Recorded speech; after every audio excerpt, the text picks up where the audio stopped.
Graça e paz, meus irmãos. Vamos hoje meditar na palavra de Deus, no livro de Deuteronômio, capítulo 10, agora verso 12 ao verso 22. A palavra de Deus nos diz: E agora, Israel, o que é que o Senhor requer de vocês? Não é que vocês temam o Senhor, seu Deus, andem em todos os seus caminhos, amem e sirvam o Senhor, seu Deus, de todo o coração e de toda a alma, para guardarem os mandamentos do Senhor e os seus estatutos que hoje lhes ordeno para o bem de vocês? Eis que os céus e os céus dos céus são do Senhor, o Deus de vocês. A Ele pertencem a terra e tudo o que nela há. Mas o Senhor se afeiçoou tão somente aos pais de vocês para os amar, e a vocês, descendentes deles, Ele escolheu no meio de todos os povos, como hoje se vê.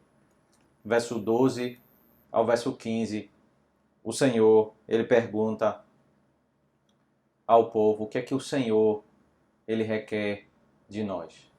Por intermédio de Moisés, o Senhor está fazendo o povo refletir sobre esse contexto, logo após falar sobre a renovação da graça e da misericórdia.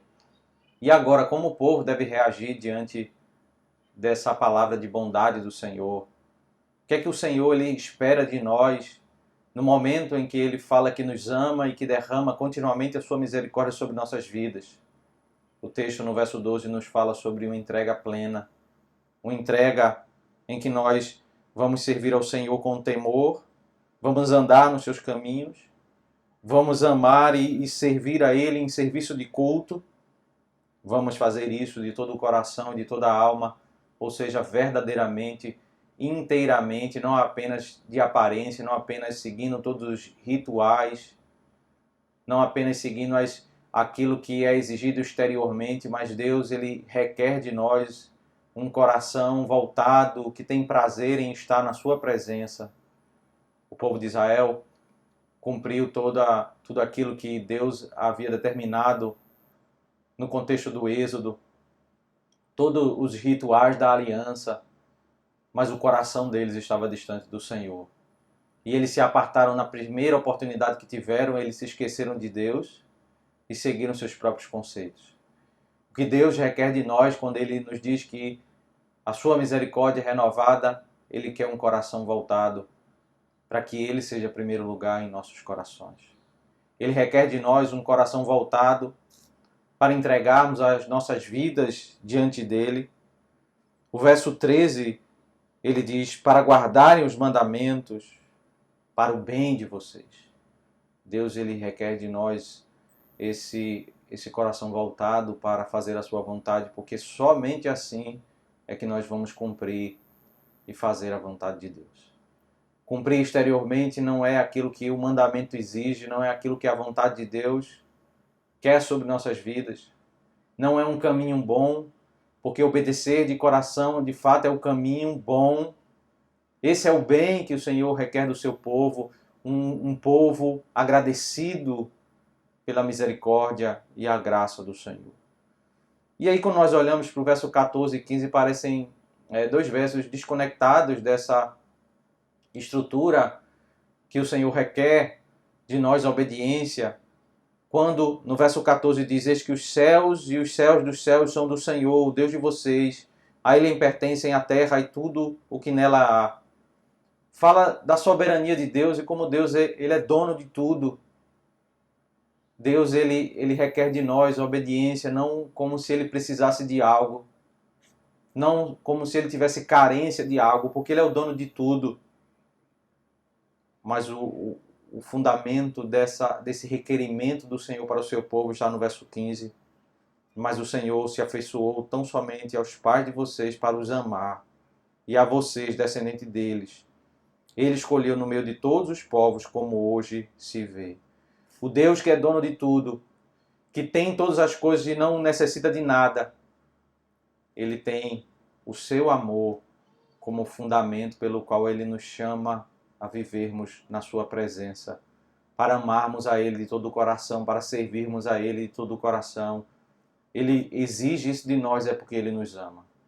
Não como se Ele precisasse de algo, não como se Ele tivesse alguma carência ou dependência de nós, mas o fundamento do seu chamado a vivermos na sua presença é porque Ele nos ama.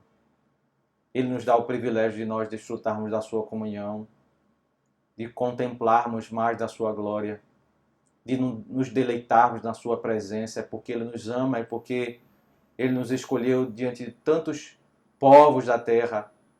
Ele separa um povo no meio de tantas tribos, línguas e nações, um povo para ser chamado do Israel de Deus. Ele nos ama e por isso Ele nos chama para uma vida de obediência. O texto ainda diz, no verso 16 ao 19, qual é a raiz da questão. O verso 16 diz: portanto, circuncidem o coração de vocês e deixem de ser teimosos. O israelita era circuncidado, havia um sinal externo do seu pacto com Deus, da sua aliança. Ele professava publicamente que servia a esse Deus, o Deus de Israel, o Deus da libertação, o Deus da sua vida. Mas muitas vezes o coração, no mais profundo do coração, no secreto, o seu coração não temia o Senhor, não amava Ele acima de todas as coisas. Havia uma necessidade, era uma circuncisão do coração, que o mais profundo do homem, o maior interior dele, estivesse voltado para o Senhor, que o seu coração fosse circuncidado, entrasse em aliança com Deus e Deus fosse colocado em primeiro lugar. Essa era uma necessidade para que houvesse uma entrega plena, para que a entrega não fosse superficial, temporária, para que eles não entrassem em pacto com Deus e logo depois de um momento, quando Moisés subisse ao monte, eles já se voltassem para o bezerro de ouro.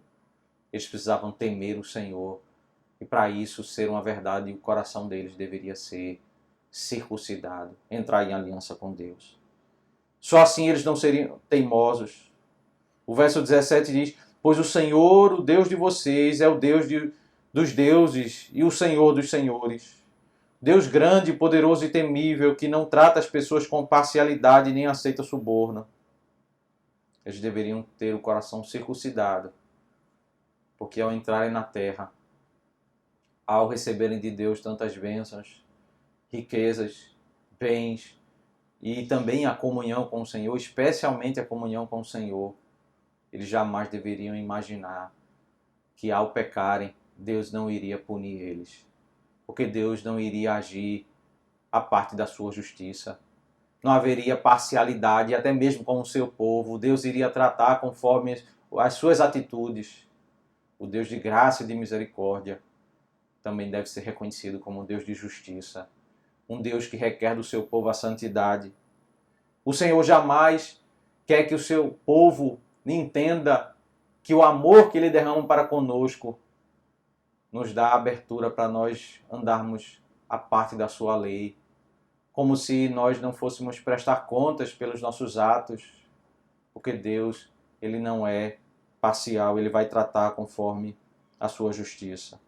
O verso 18 diz: Ele faz justiça aos órfãos e às viúvas e ama os estrangeiros, dando-lhes comida e roupa. Portanto, amem os estrangeiros, porque vocês foram estrangeiros na terra do Egito.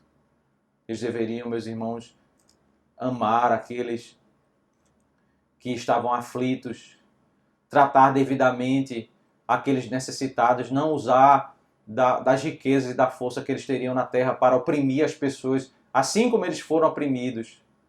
Eles foram estrangeiros e Deus visitou eles com graça e com misericórdia. Assim eles devem imitar o Senhor e tratar os povos. Não como um povo que tem um coração endurecido, que só age conforme a necessidade, que só age se importa apenas com as aparências. Mas o verdadeiro temor ao Senhor deveria estar no coração deles, mesmo naquele momento em que eles estariam com mais força, com mais riqueza do que aqueles estrangeiros. Eles deveriam, pelo temor ao Senhor, por um coração circuncidado, eles deveriam cuidar dessas pessoas. E aí a parte final do texto, o verso 20 ao verso 22, o texto nos ensina sobre a exclusividade com que nós devemos adorar a Deus, tratar o Senhor isso deve ser movido por nossa gratidão a Ele. Tema o Senhor, seu Deus, e sirvam a Ele, sejam fiéis a Ele, jurem somente pelo seu nome. Esses versos eles dialogam com o problema ali de Êxodo capítulo 32. Quando eles diziam que estavam adorando a Deus, era uma festa em nome do Senhor, mas eles estavam agradecendo o bezerro por terem tirado o bezerro ter tirado eles do Egito. O Senhor requer exclusividade, somente Ele deve ser exaltado, somente Ele deve ser colocado em lugar de honra, de adoração no coração do povo do Senhor. Por isso, o Senhor no verso 22 diz, no verso 21, Ele é o seu louvor e o Deus de vocês, que em favor de vocês fez grandes e temíveis coisas que vocês viram com os seus próprios olhos. O verso dialoga com aquela fala que eles tiveram em Êxodo capítulo 32, quando eles olharam para o bezerro e eles cantavam e diziam que esse bezerro foi quem os havia tirado do Egito. E ali eles estavam em festividade, em atos de reconhecimento da glória daquele bezerro.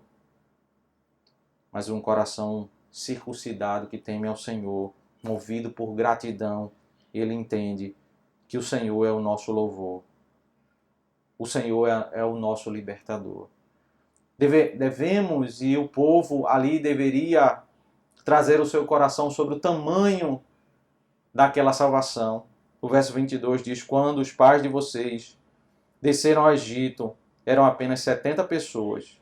Agora o Senhor, seu Deus, fez de vocês uma multidão tão numerosa como as estrelas do céu.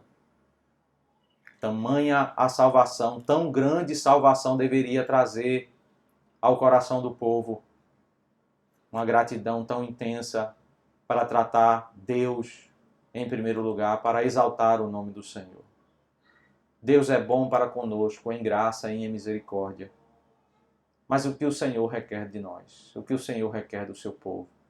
Ele requer um coração circuncidado, que nós o amemos, que nós o sirvamos, que nós tratemos Ele em primeiro lugar em nossas vidas. Tão grande salvação, meus irmãos, muito maior do que a libertação do Egito, foi o que o Senhor Deus fez conosco, nos tirando de uma vida de pecado, de uma vida longe dos seus caminhos. Ele nos libertou do império das trevas e nos transportou para o reino do Filho do seu amor. Por isso devemos ter gratidão em nossos corações e colocarmos o Senhor em primeiro lugar em nossas vidas. Que o Senhor Deus nos abençoe. Vamos orar ao Senhor. Obrigado, ó Deus, pela tua santa palavra. E pedimos, ó Deus, que o Senhor aplique essas verdades aos nossos corações, para que tenhamos um coração circuncidado, para que temamos o teu nome e te coloquemos em primeiro lugar. Isso nós te pedimos em nome de Jesus. Amém.